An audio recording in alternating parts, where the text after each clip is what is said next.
Hi everybody, it's the Vision Impaired Gamer here, and welcome to a slightly different type of video. Now, as you probably know, unless you've been living under a massive rock, or have just been watching the channel the first time today, which is totally fine, welcome. I have been playing Swordy Quest quite a lot, and if you want to know what Swordy Quest is, just watch literally my 10 previous episodes and a bunch of live streams and whatnot that I've done on it. But, as the year 2025 is coming to a close, I thought I would put up a little wish list of what I want to see in Swordy Quest in 2026. Also because the developer knows my YouTube channel and that might be a good way for him to get him to do stuff and all of that.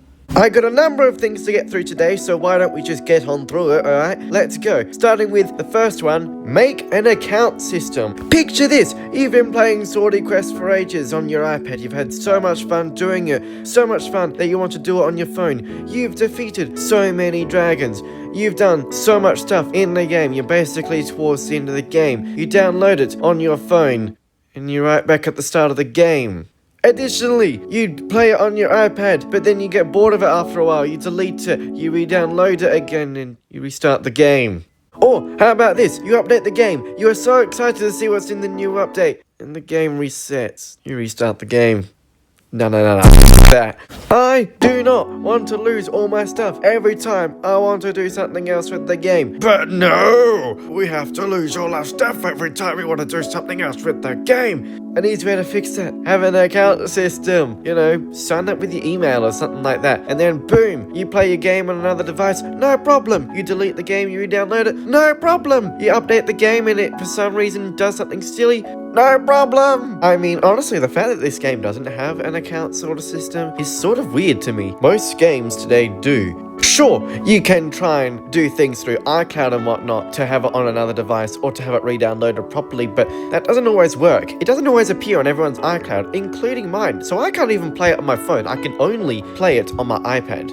An account system would fix this issue and make me very happy forever.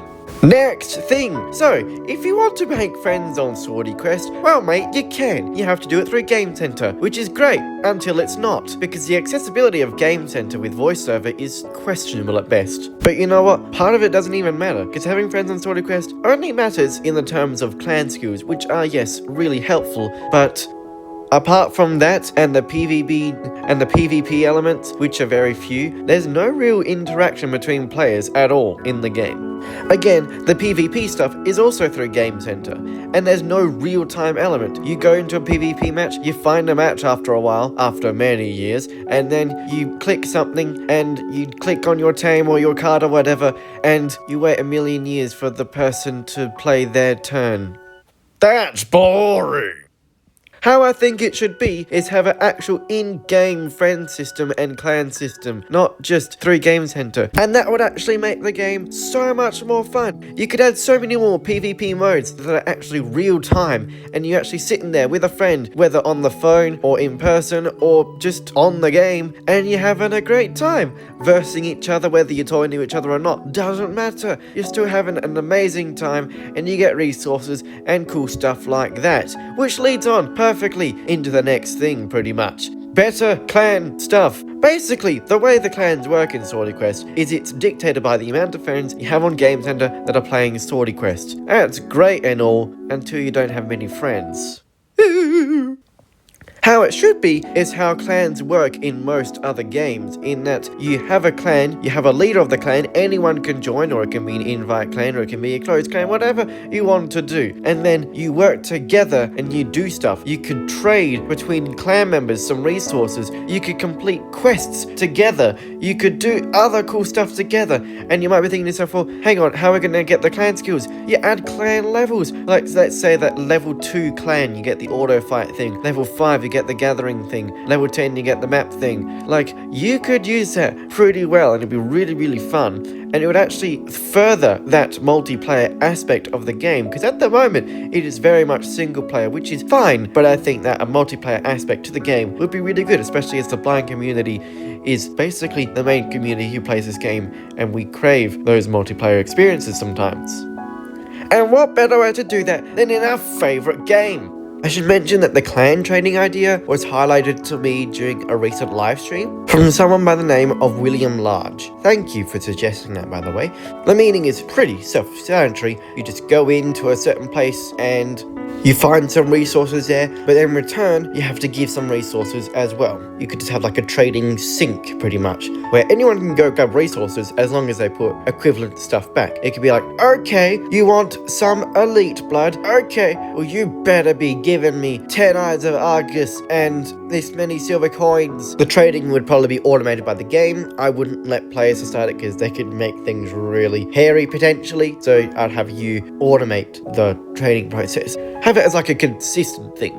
In my opinion, having ways for players to interact through communal quests and things like that would be really, really fun. Speaking of quests, the quests in this game at the moment are fine. Nothing wrong with them, except for the things that are. The main niggle I have with them is the balance, okay? So you can do a level 1 delivery quest and get so many coins and cool stuff. You can do a level 3 delivery quest and get so much stuff. You can do a level 2 bosses quest where you have to kill 20 Argus and get basically nothing.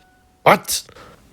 Same with even the level 3 bosses quests or the fishing quests. You hardly get anything and they take so long. The fishing quests aren't so bad, but the quests where you have to kill 20 billion things, it takes forever and for barely any reward. I just skip out of them most of the time unless I need to fight that enemy anyway. For instance, with the Argus, if I need eyes of Argus to make defense rounding potions, then I'll take quests that kill Arguses. But if not, then I won't, unless you got an obsidian weaponry in them. So first of all, if quests are to remain the same they should be rebalanced and be just way better rewards for those longer quests. But speaking of the weaponry in the quests though, you get random weapons from the quests, which is fine until it's not. I've got like an epic wooden cloak that I totally don't need. Now I'd love an epic obsidian cloak or epic obsidian, legendary obsidian, anything until such time as I get the dragon weapons and eventually the soul glass weapons. But no, I get all the good metal, wooden, stone stuff, don't I?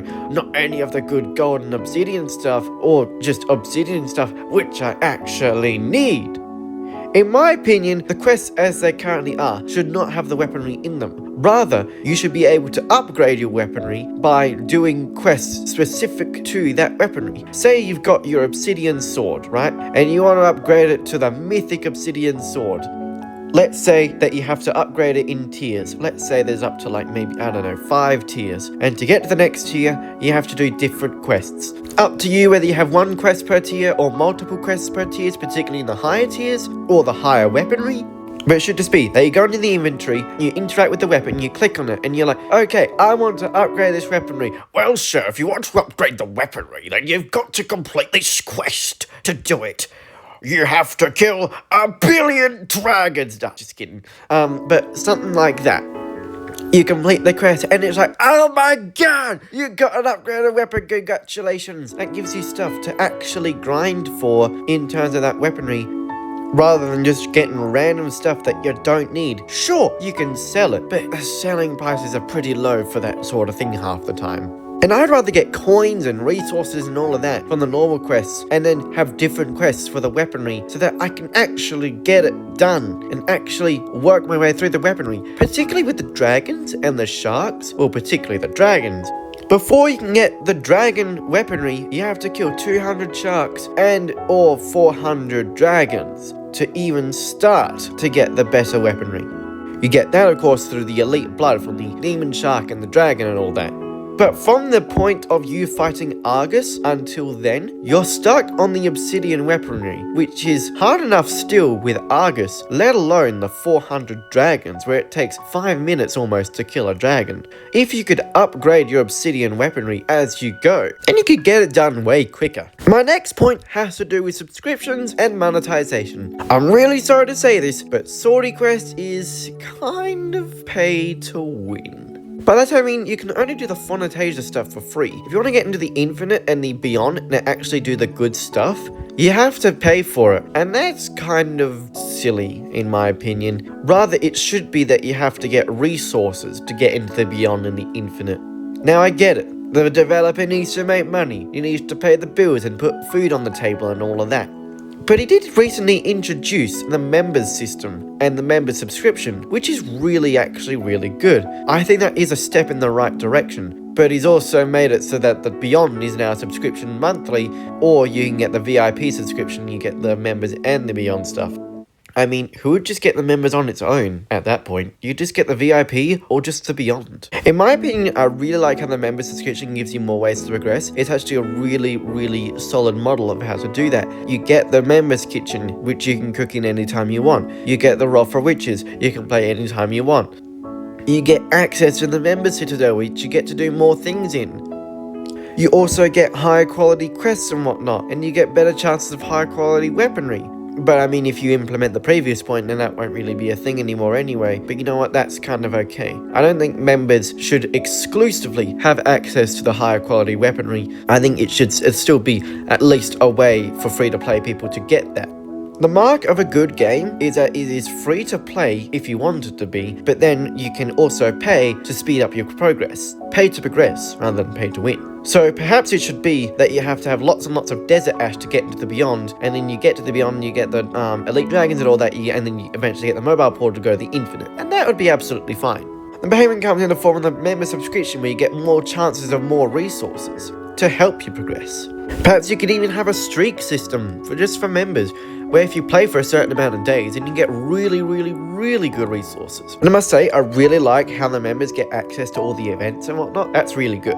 But my main thing out of that is don't have it so you pay for the Beyond and Infinite. Have it you pay for members stuff and maybe make that a little bit better so you can make it a bit more expensive, potentially. Also, with the members kitchen, maybe have it so that you can have it at your home, but you can only use it maybe once a day or once a week or something like that. You can't use it all the time. A bit like the Roll for Riches. Because I know plenty of people want to cook stuff in their kitchen, and the stuff you get in there is really good. Like the super smoothies, they're the best. Shepherd's pie, they're pretty good too. They give you 40 health. But you know what? That kind of leads me on right onto my next point. A lot of the time when I'm eating food, I can only eat 5 at a time, which is fine when I want to eat all 5. But for the special items, like the stuff you pick up from gathering, like the birthday cakes, the mince pies, the pumpkins, and also like the better food, like the shepherd's pie, they give you so much health. And if you're eating all 5 of them, that's no point. You're wasting health. So for those higher items, it really should be that you only have to eat 1 of them at a time, or just for everything, have it so that yes, you eat 5 at a time until you get close to your full health or full whatever you need, and then it will calculate how much exactly you need. That way you're not wasting stuff. The final item I have on my list is something that's a little bit more personal to me, but it could be cool for everyone either way. A new location, I think, should be added to the map called the Creator's Cabin. There, you can witness YouTubers or creators on Swordy Quest doing their stuff. So basically, as a normal player, you'd go in and like the spirit guy would be like, YouTuber Vision Impaired Gamer is doing a stream on Swordy Quest, or YouTuber Vision Impaired Gamer has made a video on Swordy Quest, and you can go check it out directly from the game. Exactly how you would do that, I don't know, and I'd probably say that you'd have to go through some verification stuff to make sure that the YouTuber is actually a Swordy Quest YouTuber, and also that the video is Swordy Quest video, so maybe there would be a little bit of delay between the video coming out and it being linked in the game. I say all this because not only am I a Swordy Quest YouTuber, but there's a few other YouTubers out there who play Swordy Quest, and it could be a good way to promote their channels in the game, which will ultimately give them more views on their channel, which might get more people to watch their channel, ultimately get more people into your game. It might also end up forming connections between blind creators, or just creators in general who play the game. Especially with an in-game and accessible friend system, this would be really good. Maybe for the creators themselves, maybe they get some kickbacks on the Creator's Cabin. I don't know, maybe they get a stat replenished or something, or they can just have access to like different stuff. I don't know, maybe that's a little bit silly, but we'll see. Anyway, I think that does it for the Swordy Quest wishlist video. I wonder if any of these ideas will be implemented. I certainly hope so. If not, then it's totally fine. Swordy Quest is still a brilliant game. I really hope you all have a very good new year, and I will see you in it in the new year. The plan is this. You'll get the Beyond Story Scrolls, that might be a 2-parter again, and then I have finally finished fighting 400 dragons, so not too long after that, you'll get the Dragon and Shark video. And then we'll probably take a bit of a break from the Swordy Quest, and I might play some other games. This will of course be until I find all the infinite story scrolls, we'll read them, and then eventually we'll also fight the Shadow King and read, apparently there's one more scroll that I get from them, and that will be likely the final episode of the actual Swordy Quest series. If there's major things in the game that get changed or updated, I will probably cover them, but it won't be part of the official series. The official series will likely be over unless huge things like new maps and new bosses end up getting added to the game, and I'm not counting goldies, by the way. But apart from that, that's it for today's video. Thank you all so much for watching, and I will see you in the new year. Goodbye, everybody!